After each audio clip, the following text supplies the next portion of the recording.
부자의 부동산을 모아라.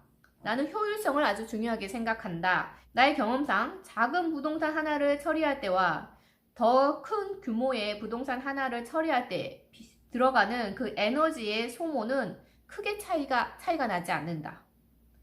또한 관리 측면에서는 작은 것을 여러 개 관리하는 것보다 큰 규모의 부동산을 하나 관리하는 것이 훨씬 신경이 덜 쓰인다. 그렇겠죠?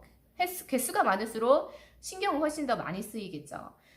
그래서 나는 이제 작은 것 여러 개보다 큰 물건을 하나를 보유하려고 한다.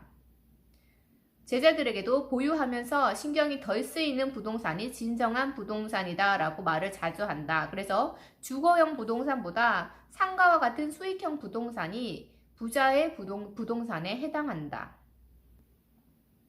상가는 임차인이 직접 상가에 영업시설을 꾸미고 들어오기 때문에 입주할 때도 챙길 것이 덜하고 하자가 생겨도 주인에게가 아니고 관리사무소에 바로 연락을 하므로 입주 후에도 크게 신경 쓸 것이 없다. 상가 한 채만 잘 매입해도 200만원, 300만원의 월세를 받을 수 있는 것이다. 주택 10채에서 총 월세 300만원을 받는 사람과 상가 한 채에서 300만원의 월세를 받는 사람, 이것의 노동의 차이는 비교가 되지 않는다. 진정한 부자는 아까도 말했듯 돈뿐만 아니라 시간도 모두 가진 사람이어야 한다.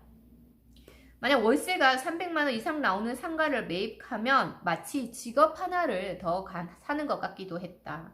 일하지 않고 직업을 3개, 4개 이상을 가진 것만큼 돈을 더 벌어오기 때문이다. 자본주의 시장에서는 상가 한 채만 살 수 있을 정도의 종잣돈을 모으고 그 괜찮은 상가를 골라내는 법만 배워도 오랜 기간 교육을 받고 직업을 거치고 그러한 웬만한 직장인들보다 훨씬 더 여유로운 삶을 살 수 있는 것 같다. 다음 한 가지 저자의 실제 사례를 한 가지 더 소개해 드리도록 하겠습니다. 2015년 제주도 한 달 살기 열풍이 불기 시작할 때 많은 사람들이 제주도로 몰려왔다. 나는 이 시기를 주목했다. 중국인뿐만 아니라 국내 타 지역의 수많은 사람들이 제주도로 향하고 있었다. 너무 많은 인구가 갑자기 유입된 터라 주택 공급이 부족할 수밖에 없는 상황이었다. 하지만 이때 제주도의 토지 가격이 매우 저렴했다고 합니다. 이제 경기도에서 평당 800에서 1000만원 정도 할 때 제주도에서는 평당 100만원 정도, 빌라는 6개월에서 8개월 정도면 건축할 수 있기 때문에 짧은 기간에 큰 수익을 기대할 수 있었다. 인구 증가에 관한 데이터를 분명히 확인을 하고 나는 곧바로 제주도로 가서 빌라 건축이 가능한 토지를 매입하기 시작했다. 내가 준비한 투자금으로 토지 매입을 마치고 나니 예상대로 토지 가격이 무섭게 치솟기 시작했다. 그리고 나는 매입한 토지의 신축을 진행하였는데 빌라의 골조를 세우기도 전에 분양이 완료되어 버렸다. 내 예상에 맞았을 때 그 쾌감이란 정말 짜릿하다. 그렇지만 나중에 이제 제주도에서 여기저기서 부동산으로 큰 돈을 벌었다는 이야기가 퍼지자 사람들이 몰려오기 시작했다. 그들은 다른 사람들의 성공적인 흐름이 본인에게도 당연히 이어질 거라고 생각을 하고 왔던 것이다. 하지만 이미 너무 많은 사람들이 주택을 공급하고 나서다. 또한 제주도로 인구 유입의 정체기로 들어들고 있었다. 이들은 데이터도 무시한 채, 실제 그런 정보를 무시한 채 오직 다른 사람의 성공 스토리만 듣고 그 상상을 하고 계속해서 건물을 짓고 있었다. 나는 이 분위기를 감지하고 즉시 제주도의 모든 부동산을 정리했다. 투자를 할 때는 철저히 팩트에 근거해서 결정해야 한다. 누가 돈 벌었다는 얘기가 들려올 때는 이제 그때가 끝물일 가능성이 크다. 그래서 나는 투자를 할 때 늘 대중과 반대편에 서려 한다. 하지만 대중들은 일반적으로 자신과 같은 생각을 하는 사람이 많은 것을 안심한다. 2008년 서브프라임 모기지 사태로 많은 사람들이 위태로운 시기였지만 나에게는 투자로 꽤나 큰 수익을 거둔 시기였다.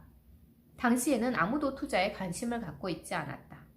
신문, 언론에서도 연일 세계 경제가 동반 침체되고 있다. 큰 위기가 올 것이다라고 보도했다. 나는 확인이 필요했다. 그래서 현장에 직접 방문해서 매물을 확인했다. 참고로 언론은 그 현장만을 보도하는 것이다. 그래서 뉴스나 신문은 대중의 심리를 파악하기 위한 목적으로만 참고하지 투자 판단의 자료는 아니다. 투자는 다시 한번 얘기하지만 철저하게 팩트를 바탕으로 해야 한다.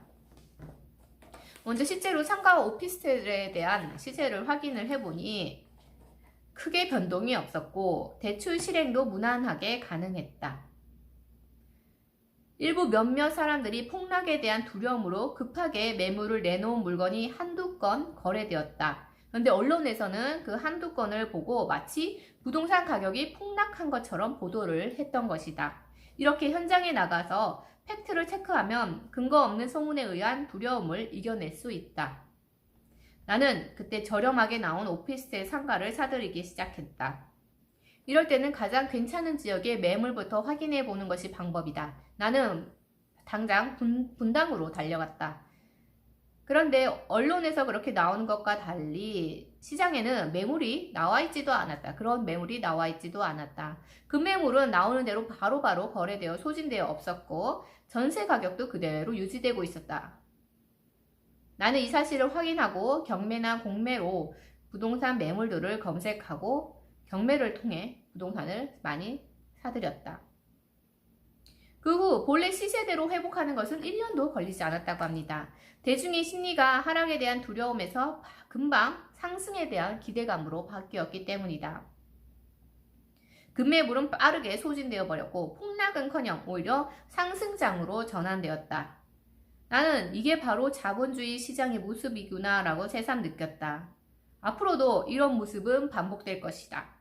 그래서 어떤 위기가 닥쳤을 때 언론에 휘둘리지 않고 팩트를 체크하여 투자 여부를 판단하면 더 큰 수익을 낼 수 있는 것이다.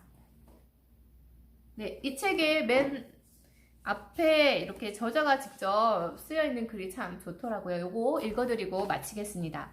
사람은 자신이 그린 대로 삶을 살게 됩니다. 된다라고 마음먹고 목표를 설정하여 3년 동안 꾸준히 정진해 보십시오. 분명 부자의 길로 엑시트 할 수 있을 것입니다.